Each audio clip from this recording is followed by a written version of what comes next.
una pila di biscotti ripieni senza lo stampo. Se dovete fare una valanga di biscottini per la colazione, li volete fare ripieni con la vostra confettura, ma non avete voglia di stare a fare stampini, rimpastare e cosare, soprattutto di cosare, questi sono la vostra salvezza.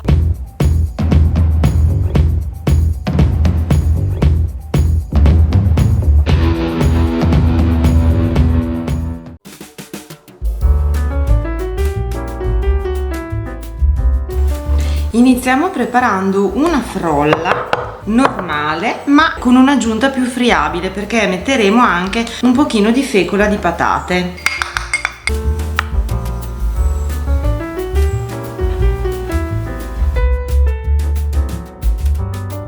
Procediamo con la sabbiatura classica per la frolla, quindi dobbiamo sbriciolare i pezzettini di burro. Più piccoli li avremo fatti, meno fatica faremo.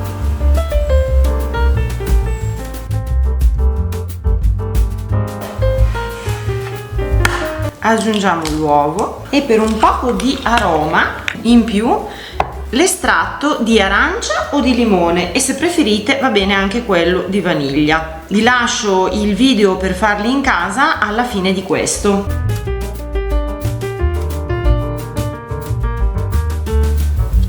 E poi andiamo a impastare il più velocemente possibile. Se avete le mani troppo calde, le passate sotto l'acqua fredda gelata, perché la frolla bisogna cercare di non scaldarla. Mi raccomando, sempre non è un compattare, è proprio un impastare. Se serve un pochino di farina, ovviamente la usiamo.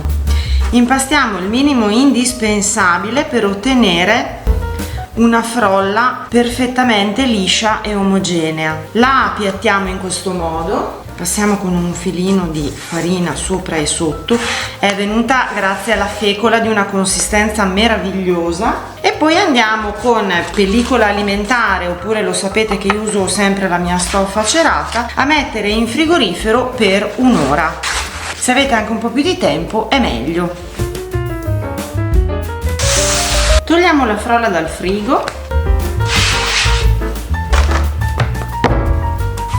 Dobbiamo stenderla a un paio di millimetri, quindi se abbiamo la manualità bene, se no ci aiutiamo con gli spessori per il mattarello. Le ridiamo un pochino di elasticità giusto per riuscire a stenderla meglio, che non significa rimpastare, significa solamente maneggiarla velocemente per ridare appunto elasticità all'impasto.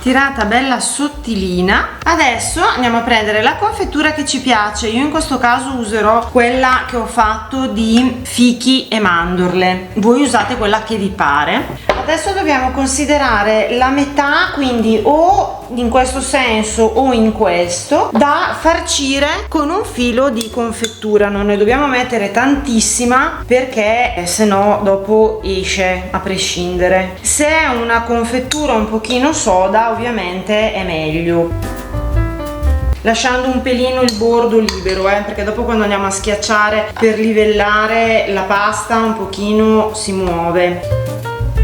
Questi biscotti vanno benissimo anche per recuperare tutti i rimasugli di confettura che abbiamo in frigorifero, perché io adesso lo sto facendo con un unico tipo di confettura, ma nulla vieta di farlo a sezioni con tipi di confettura differenti che sono i nostri avanzi. Una volta livellata bene, prendiamo la metà e la portiamo sopra. Se si rompe, in questo caso si è incollato sotto, ma frolla ovviamente è magica perché la possiamo tranquillamente compattare. Appiattiamo un pochino.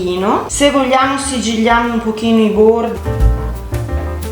Ok, quando l'abbiamo ben livellata semplicemente prenderemo le misure, quindi verifichiamo quante dita di spessore. Io di solito faccio 3 dita al biscottino, così non viene troppo piccolo. Segno in questo modo. Questi verranno leggermente più piccolini, ma lo faccio in questo senso perché così vi faccio vedere bene, ma si può chiaramente andare anche nell'altro.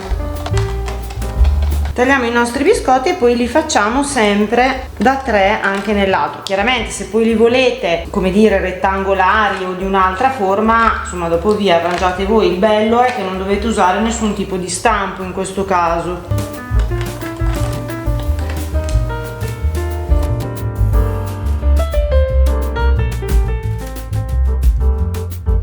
Questo è il nostro risultato, adesso li andiamo a mettere in teglia. Se avete la possibilità, prima di metterli in forno, metteteli 10-15 minuti in frigorifero, come faccio io.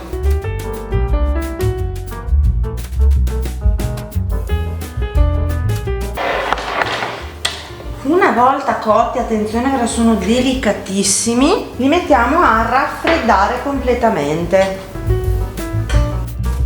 I nostri biscottini sono raffreddati, li possiamo spolverizzare se vogliamo con un pochino di zucchero a velo e noi ci vediamo al prossimo video. Ciao!